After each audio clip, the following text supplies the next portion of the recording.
Welcome to Think Big with Dan and Qasim. Join hosts Dan Melnick and Qasim Masood as they explore big ideas, limitless possibilities, and engage with visionaries, entrepreneurs, and thought leaders who dare to dream big, get inspired, motivated, and find practical tips for personal growth. Think big, dream bigger, and ignite your potential.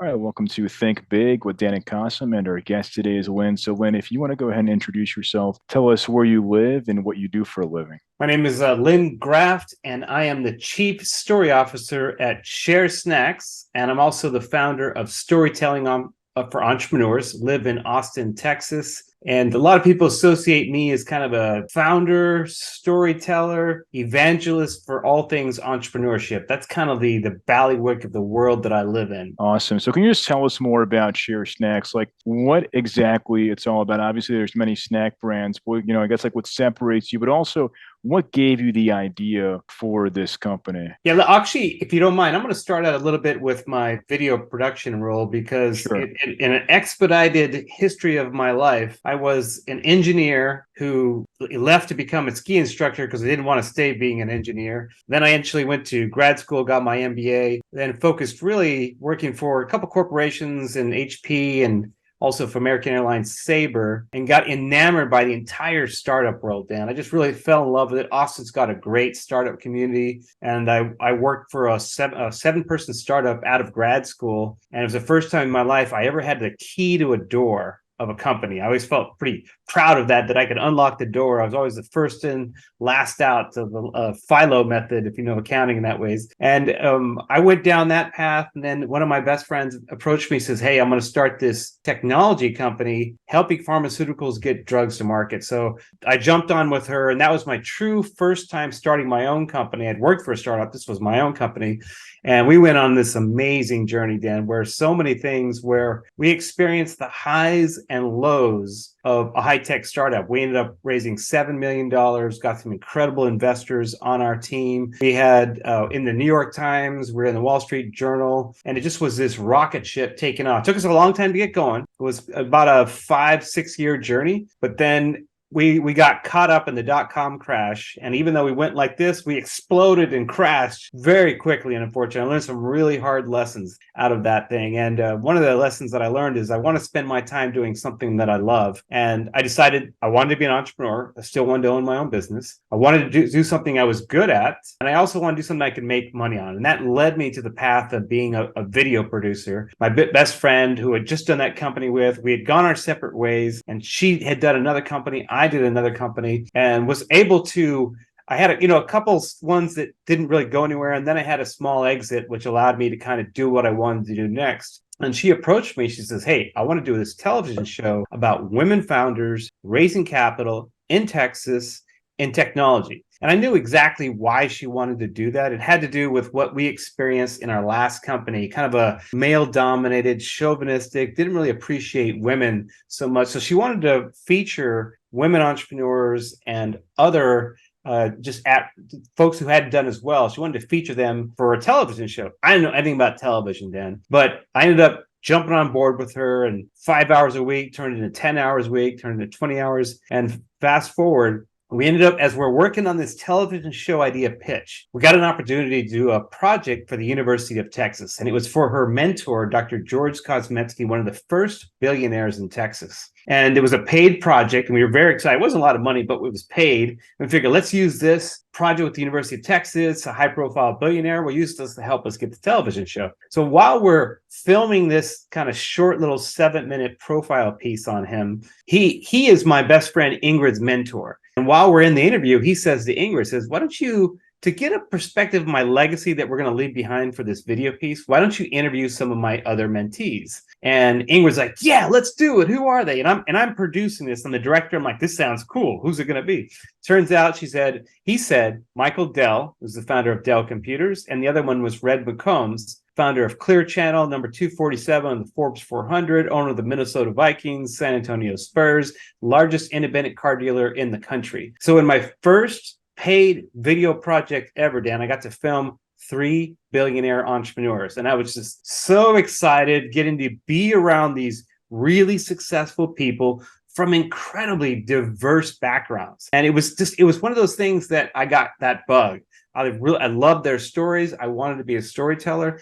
And that put me on an 18-year journey that I still do today. And what led me to writing the book here called Start With Story was all about leveraging the power of story to help founders launch, grow, and scale their companies. And it was one of those skill sets that I just loved learning about.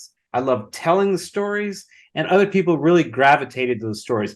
And that actually ended up being a catalyst for getting that television show eventually landed with a TV network, and it was called American Made. And it aired on CNBC on Tuesdays right after The Apprentice. It was their first primetime television show ever. We got to create it, we produced it, and this was an amazing experience filming the founders of Starbucks and Whole Foods and LinkedIn, all these amazing, very successful founders. And it kind of led me on that path to filming founders. Now where that gets me, I know you want to ask some questions on that, but on that journey, I decided I wanted to really do more of that. And I filmed over 1,000 entrepreneurs to date, learned really about the art and science of storytelling. And that's what the book is really about. And when I was speaking on the book and working on this content platform for entrepreneurs, I met this guy by the name of Peter Rushford. And it was at this, of all things, it was a Paleo FX conference, which is kind of a healthy eating endeavor, if you will. And I just got done speaking, had my book with me. I was starving, and I see this guy, and he's giving away free samples of food. I didn't know what it was. I just walk up to him. I said, "Hey, I'll trade you a book for some trail mix." And he's like, "Yeah, sure." And we got to talk and small talk. And turns out he was a ski instructor. I was a ski instructor. We both loved the outdoors. And I started eating as I'm like, "Man, this is the best trail mix I've ever had." He's talking. I'm like, "Man, what's in this stuff? What did you put in this?" And he goes, "Well, I'm glad you asked." And that was like a 2-hour conversation that he shared with me the journey of how he created SHAR, the idea, kind of the product itself, the brand, and all these elements. He's a great storyteller, and we just hit it off, just telling stories. So I didn't found the company. I eventually we both own the company, became an owner of the company. I'm the chief story officer for SHAR Snacks. I consider myself kind of a semi-founder because I've been there for 4 years out of the 5 years we've been alive as a company. But it's just been an amazing ride to get to SHAR Snacks. So long-winded way of telling you how I got there. No, it's awesome. And I think, we talk about this a lot here on this podcast is, when you're able to, and even, some of the people I've interviewed where you interview certain people who've been very successful, it gives you an idea of like what's possible, right? I have friends that have running companies doing 200 million plus a year, and they're just normal people. So I think it's like, okay, if they can do it, anybody can do it if you really just put the work in. So I guess in terms of SHAR Snacks, like right now, where can people find it? Is it more of a direct to consumer? Do you sell in stores? Like, what does that look like for you? We've got in what they call the CPG or consumer packaged goods industry an omni-channel, and that just means we've got multiple channels. We sell direct to consumer. Around about 19-20% of our business comes from selling online. We don't sell on Amazon yet. We probably will launch that next year. Then we also sell to retail stores, mostly regional in the sense of Whole Foods and Central Market here in Texas, some chains like Royal Blue Grocery, Juice Land, and then we also in regional pockets across the country. LA, we sell in Erewhon, one of the top retail convenience stores in the country. And then another channel we have that we really love is hotels. Hotels is the kind of those elevated hotels, if you will. We like to consider SHAR as because we have a very specific focus on great taste, incredibly healthy for you, and we do no harm to the planet. So it's kind of an elevated product, if you will. And we love to say is if Yeti, the cooler brand, met Patagonia, the apparel brand, with sustainability. So elevated with a sustainable focus. They had a love child, it would be SHAR Snacks. That's awesome. And I love the fact that you're selling in hotels because that's really thinking outside the box that many people that are in CPG don't really think about hotels or things like that, but it's really thinking outside the box. So in terms of, like you mentioned, so I am in Dallas, Texas. So obviously I know Central Market, but in terms of direct to consumer, right? I guess you scale that up. Like, what are you looking to really get to? I mean, if you're mentioning that you're looking to get into Amazon, like what is your current monthly revenue and what are you looking to get to by 2024? Well, in the sense of the direct to consumer so far, it's all been organic. We haven't spent any money on driving traffic or doing any paid ads, any type of influencers. It's just the organic traffic coming in. Instead, what we spend like 90% of our marketing budget goes to doing in-store samples. So at Central Market or Whole Foods, even the hotels, we're in some REIs across the country. Anywhere they'll let us do some in-store sampling, we know that has a high degree of conversions leading to direct sales. Also good brand awareness, so they'll buy those online. If they're visiting or they don't buy in the store, they might buy later. And we did that for a couple of different reasons. Number one, we're self-funded. Doing an online, especially as the market has corrected over the last couple of years, it is very difficult to have a profitable online business because of the numbers are so much more expensive for paid ads. Very difficult to do that. So what we've decided is, because we're self-funded and we'll have some venture funding next year, is let's put all of our eggs in smaller efforts, high ROI, and touch the customers, talk to the customer, let them taste it along those lines. Next year, we're going to shift that. And as an example, because we're regional, we can do a lot of sampling in a geographic area that we can easily get to and manage. But once we launch in let's say in a Sprouts or a natural grocer, and we'll be in 100 or 200 or 400 stores instantaneously, that's not logistically possible to do all those samples. So we're going to have to do a combination of brand awareness and using online ads through geofencing and targeted ads to those local communities to help people. Let's say, for instance, if you shop in Whole Foods, where we're already a customer, we can kind of track you and send you an ad. Hey, drop into natural grocer or Sprouts. So that's kind of the goal next year, is to shift from that organic driving and select very, very specific silos that have a higher ROI and also get you the type of returns that it costs for, not only just buying, but awareness, signing up for emails or various programs, jumping on our social media following. Those are other ways we're going to measure kind of the return on those efforts along those lines. And then the last thing that we'll do, Dan, is that one thing that a lot of people don't realize with Amazon, it's easy to get a product listed on Amazon. That's not hard. What's hard is there's so much competition for the eyeballs, just like there is on the web.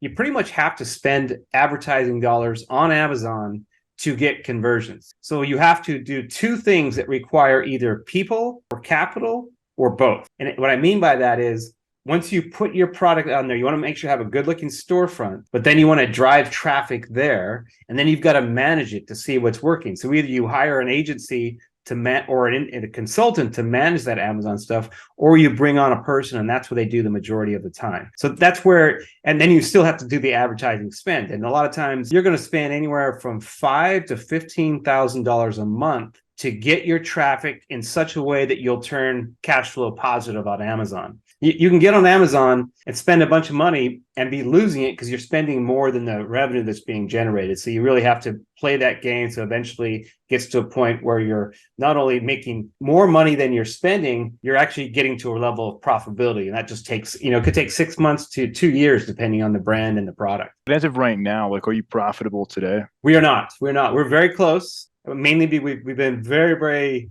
tight with our budget, bootstrapping, self-funding, just any other way. We try to save budgets. We share hotel rooms whenever my business partner and I travel. We're always any way we can cut corners and kind of do things more inexpensively. An example would be, we've got a really great booth that we have that whenever we're at an outdoor event or a trade show, this booth's really good looking. But we ended up buying part of the facade from Home Depot, and then we got the top of it printed with our logo and stuff. And that was probably only a couple $100. If you go out and buy that, that's closer to $1,000. So we do a lot of little things like that to make sure that we're very smart about our money. It may take a little bit more time, maybe not as high quality, but it's still great presentation, accomplishes the objectives, and it allows us to use the money in other categories.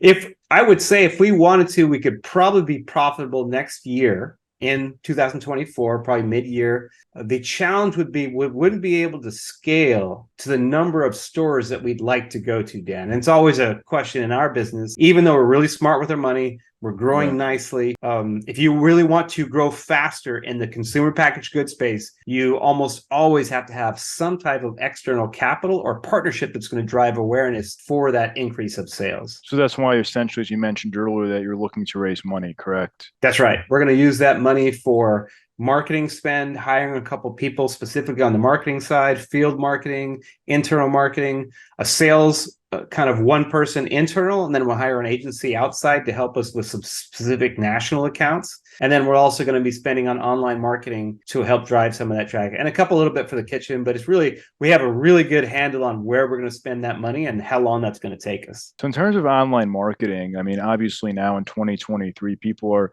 utilizing AI, right, when it comes to marketing. So are you guys currently using AI? And if not, like, where do you see AI playing a role? Maybe not this year, maybe sometime next year in 2024 for your business. The immediate places that I use AI has to do, whether it's I'm helping writing, a pitch. I would say, think of it this way. Anytime you're doing writing, whether that's copy for the website, messaging for your social media, press releases, that type of actions. I'm a really good writer. I've been writing scripts for 18 years now, but the speed, the creativity, the dynamic engagement that something like ChatGPT has allowed me to take my game is faster, better, and more creative. So I'm already using just some simple online tools such as ChatGPT and Bing and other things like that on I'd say daily basis for crafting different copy, different ideas, a lot of those things like that. Even for some of my pitch deck ideas, like there's a lot of ways you can use some tools on, like a beautiful.ai is one where you can use some powerful PowerPoint creations,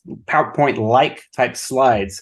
Descript is another one that I've used, but most of the time it's going to be for creating copy, content writing, evaluating things that I've done. We're going to be a very storytelling focused business. I've spent 10 years working on that book about storytelling. I know the power of story. So we're going to have a lot of different stories that are going to show up in our TikTok feeds and our social media feeds. We're doing emails to our current email database. I'd say 5 per month.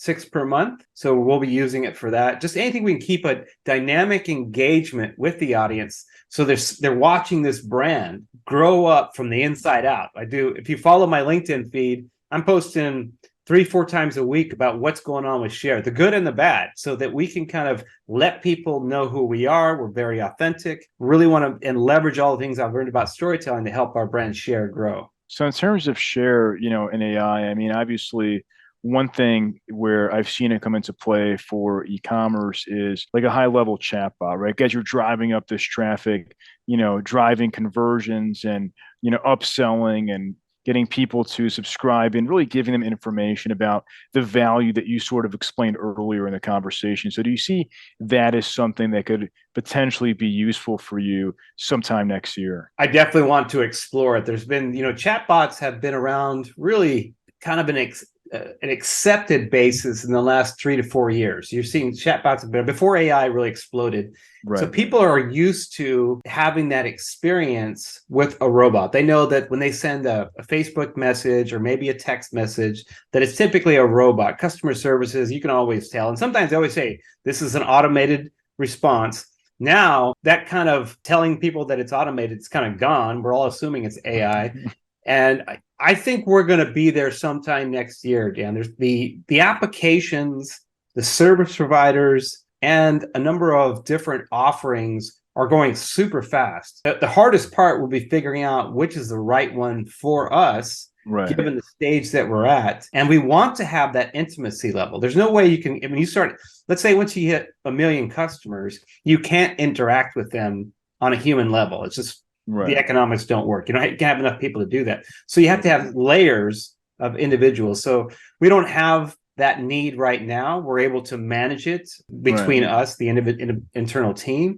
Next year, that's going to change. Now, let's knock on wood. That means the sales we're driving so that we have right. Exactly. Yeah, exactly. Yeah, so I always tell people, because we have a tool coming out soon, like for our company, and I'm like, it has to be a certain amount of sales. Like, it's not going to make sense if you're not driving X amount of traffic, but like if you're driving this much traffic, it's a huge value add. So right, in terms of your business, right, if we're going to have this conversation again in 1 year from now, where do you specifically expect things to go? And if you can mention a revenue number, or like at least ballpark of where you see yourselves going in 1 year from now. You bet. There's a couple metrics that we use to monitor the progression of the company. One of the first ones in our space, consumer packaged goods, is the number of doors that you're in. So right now we're in about 900 doors. 1,000 will hit the next couple of months. Some of the bigger brands, they could be in 25,000 doors. So that's one metric that we want to do, is increase the number of retail doors and hotels and other entities where people can buy our product. We're 6-figure, closing on 7-figure in sales, and we want to be moved to the 7-figure and 8-figure in the next couple of years. That's kind of where the metrics that we're shooting for. It's also one of the things that is very important to us, Dan, is that we're most likely not going to be selling in the Walmarts and the Targets and the dollar stores of the world because of the type of brand that we are. I go back to Yeti being a really quality, elevated brand. Same thing with Patagonia. You don't find those entities in a Target or a Walmart because we're looking for customers that probably have a higher disposable income. They are very focused on products that are good for you and good for the environment, in addition to tasting good. So that requires, it's not about quantity, it's about quality. So we are sacrificing doors. Don't get me wrong. By not going into Walmart, not going into Target, or a lot of these chains, we're going to reduce the number of doors that we're in. But that allows us to keep a higher price point and a higher margin. And just as important to us is keeping the brand at an elevated premium product level. Because if you were to taste it, Dan, you'd understand you've never tried a trail mix like this. We spent 3 years working on the recipe, 52 iterations, 900 hours to get the exact right 9 ingredients of everything that goes in this tube. So you can see the tube right there. It's a little bit bright. Yeah. But and then we spent another year sourcing the ingredients to make sure it only comes from small family-owned organic farms. So when you have a product at premium level, takes a little bit more time to storytell, to explain the value proposition, but that keeps that margin high, keeps the price point at an elevated level, and we don't do discounting. As an example, what I mean by that. Yeah, I love that. And I love, the storytelling. I mean, I always tell people, it's like, many companies don't understand the value of that. And the fact that you do, I think, not only sets you above your competition, obviously tastes good for the environment, it's like your whole mission is awesome, but the fact that you can really put that front and center, I think it's something that many companies struggle with. And the fact that you're able to do that is a huge win overall. So in terms of, somebody watching this, wanting to reach out to you, do you mind sharing company website, social media handles, just best way, or even for you personally, to get in contact? You bet. You can find me on LinkedIn, Lyn Graft, and it's at one N on Lyn Graft, and Graft is Graft. You go to sharesnacks.com. That's SHAR, just no E at the end, snacks.com. And the area that I've just started this year, I'm on my 3rd month, is on TikTok, Dan. I'm really pouring a lot of the expertise, the things I've learned, and the knowledge I want to share about storytelling on TikTok, doing short format, micro format, all about how to create, tell, and share great stories for any founder. So if you need help, go to Lyn Graft on TikTok, and that's another place to find me. Awesome. Well, Lyn, we're rooting for you, and thank you so much for your time today. All right. Appreciate it, Dan. Thanks a lot. Thanks, Lyn. All right. Bye.